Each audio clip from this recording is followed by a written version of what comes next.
Daily Bible reading, Deuteronomy chapter 20.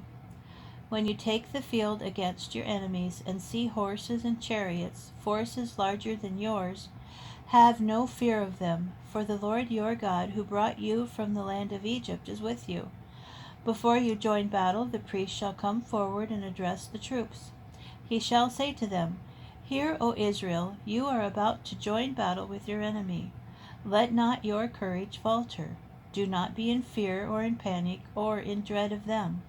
For it is the Lord your God who marches with you to do battle for you against your enemy, to bring you victory." Then the officials shall address the troops as follows: "Is there anyone who has built a new house but has not dedicated it? Let him go back to his home, lest he die in battle and another dedicate it. Is there anyone who has planted a vineyard but has never harvested it? Let him go back to his home, lest he die in battle and another harvest it. Is there anyone who has paid the bride price for a wife, but who has not yet married her? Let him go back to his home, lest he die in battle and another marry her."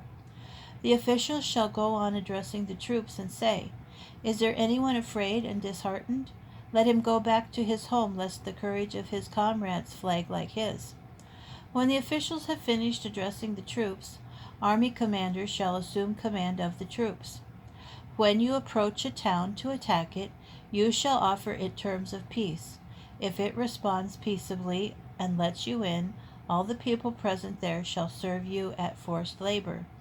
If it does not surrender to you, but would join battle with you, you shall lay siege to it. And when the Lord your God delivers it into your hand, you shall put all its males to the sword. You may, however, take as booty the women, the children, the livestock, and everything in the town, all its spoil, and enjoy the use of the spoil of your enemy, which the Lord your God gives you. Thus you shall deal with all towns that lie very far from you, towns that do not belong to nations hereabout. In the towns of the latter peoples, however, which the Lord your God is giving you as a heritage, you shall not let a soul remain alive.